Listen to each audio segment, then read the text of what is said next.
destiny election. This election will set the destiny of the United States of America for generations to come. And if you allow our destiny to be turned off to the left and downward into the abyss that we're being driven into, America can never become what we can be. If we pull back together and turn back to the Constitution and back to fiscal responsibility and strengthen our families and do these things that we know are right.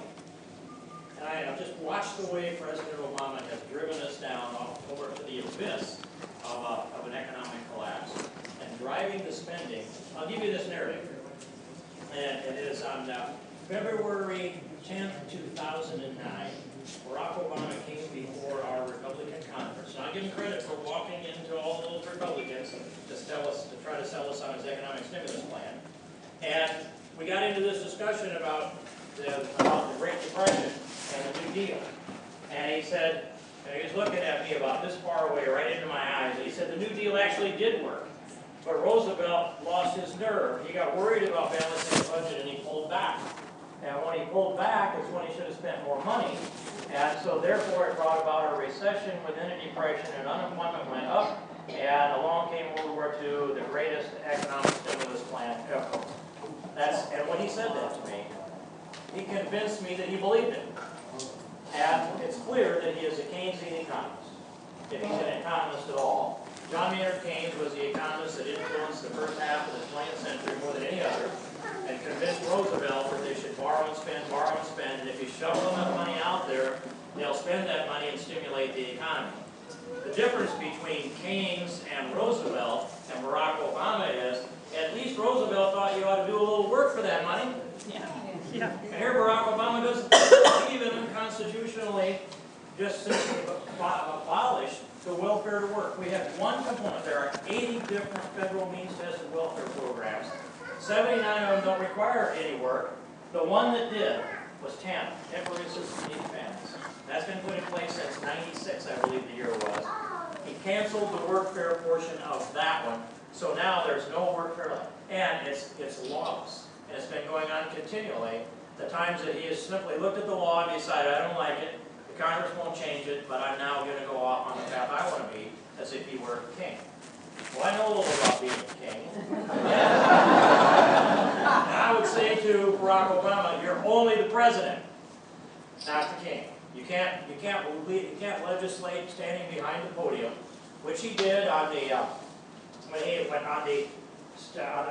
contraceptives, the sterilizations, and the abortifacients. If you remember, he said, especially, even including the religious organizations are going to have to provide these things on every one of your health insurance policies for your employees, even though the principle of the churches, especially the Catholic Church, was directly against all of that. He was going to impose that on us. When the church pushed back, then the president said, well, now I'm going to make an accommodation to the religious organizations. Now I'm going to require the insurance companies to do this for free. And repeated, for free. Well, think about that. The President of the United States, with the great seal, seal of the President, standing in the podium, they didn't change a letter, not one word in that entire rule that's written off the Obamacare law. He just spoke. And because, essentially, I have spoken, now you shall act accordingly. He's only the President. And that means that we will be able to unseat this President. We will be able to elect Mitt Romney and Paul Ryan. We're going to have an inauguration. We're going to see that on January 20th, 2013 on the West Portico of the Capitol. And my dream on this is, and I think we can get it done, I want to go back into January, early January 2013. 3rd of January is my date. Pass my language again for the 3rd time that is the full 100% repeal of Obamacare.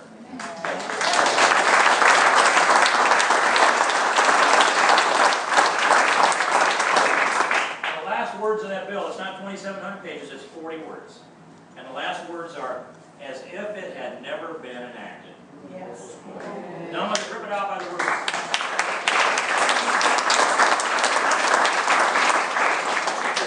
And I have this vision in my head of how things have to be. You have to think how it's going to be, you have to live it, and then you can bring it about for reality. And that's this. Mitt Romney standing there, taking the oath of office. Now, who would be standing there? Barack Obama looking at him, right? And Chief Justice Roberts, who I'm not all that happy with these days. And so when Mitt Romney gets done with his oath of office, preserve, protect, and defend the Constitution of the United States to the best of his ability, so help me God, he will say. And he will mean every word of it deeply and profoundly. Then I want that ink pen in his hand. And before he shakes hands with Chief Justice Roberts, and while Barack Obama looks on, I want to see him sign the repeal of Obamacare right there at the swearing-in ceremony for the next president of the United States. We can do that. It works time-wise, we can do that. We have to win a majority in the Senate. We have to push some things through there under a simple majority that they passed under a simple majority. There's a couple snags along the way with some other pieces of provision, but this is a possibility. And if we do our job in the election, it is something that I think we've got a real, reasonable chance to get done in that way. But here's what Bill Kristol says. If Barack Obama is reelected, Obamacare becomes the institutionalized law of the land in perpetuity. If he's not reelected, Obamacare will be repealed in its entirety. He's right, and we're going to follow through on that in the United States Congress, and we are not going to send Christy Vilsack to that town. Right. In fact, we're going to call Tom Vilsack back from that town.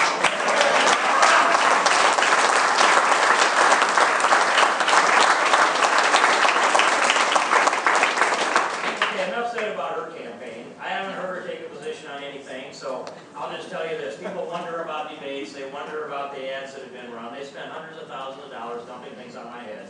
I don't think you've heard very much of it over here compared to what's been going on in the western part. That's fine. And I called for debates on the 16th of March because I think of all this Super PAC money we can penetrate through by having debates and these people can listen. But so far, we think we might get one on WHO radio on the night of the 6th of September. I'll believe that when I see it. And I'll come back here for that date of the 20th or whatever it is that we're supposed to do this here. And I will be here. If we're scheduled, I will be here. But of all of the maneuvering that goes on, you watch people's patterns. And after a while, you can see this. I think she's going to find every excuse under the sun not to debate. And what I've said is, there needs to be no reason for debates about debates. Let's just pick the date, put 2 chairs down here, Lincoln Douglas style. You can set them in the cornfield, you can set them in the pasture, you can take them to the county fair. I don't care where. I'll sit in one, she can sit in the other. And then we'll have a debate Lincoln Douglas style. She can ask me questions, I'll be happy to answer them. And I'll ask her questions. I don't think she's going to be happy to listen to them, let alone answer. That's what I hope we can get done. But in any case, this campaign, and this is it will be the most expensive congressional race in the history of Iowa. And the money that's thrown against me is something we have to figure out how to offset. A lot of you have been very helpful with this, and we've had a good network work. We laid out a plan about a year and 4 months ago, and we're on schedule the way we laid it out. Now, there's a couple things we have to adjust along the way because, as General David Petraeus says, he calls them the enemy. They get a vote too. So we're gonna line up and do that. I think you can look forward though to a real intense time, and we're going to be informing the voters across this whole district. And by the time we get to November, you'll all know Steve King and probably also know Christy Vilsack by then. My background is law enforcement family. I started a construction business. We're blue collar, hands-on, and my oldest son owns that business today. And they're 37 years about moving dirt and doing underground work and building things that we can be proud of. And we have people that have been with us all along through that period of time. So we're a family operation, and I'm proud of what my sons have done. They're also up in the Bakken region in North Dakota hauling materials into the oil fields. So they didn't cut me in on that deal. But anyway, that's a quick go through of Steve King. I look forward to the chance to get to know you. I'll come back here often. I appreciate the Republicans here in the county. I know that you will turn out this vote. And when you do that, even though you know you're going to win this county, but everybody you bring to the polls offsets somebody in Johnson County, offsets somebody in Polk County. So let's have a great turnout here. And I'll be back here, it sounds like, in a few weeks, and I'll get to know some of you for the long term. But thank you very, very much. I appreciate the help.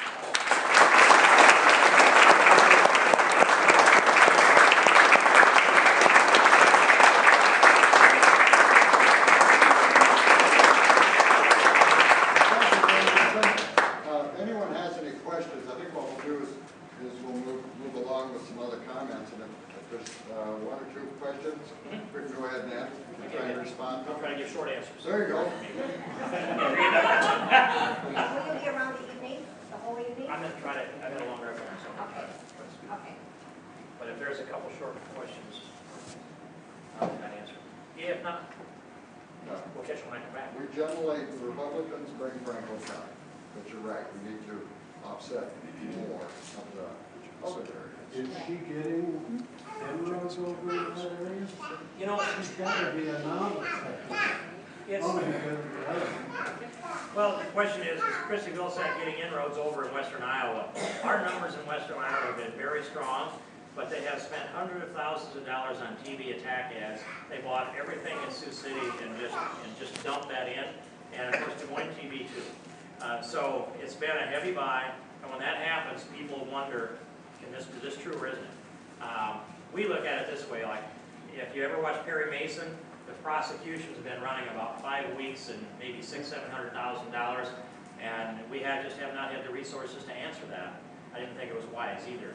So now that the prosecution has to rest, now we get an opportunity. So we went up on the air today, and you're gonna hear the other side of this story. All right.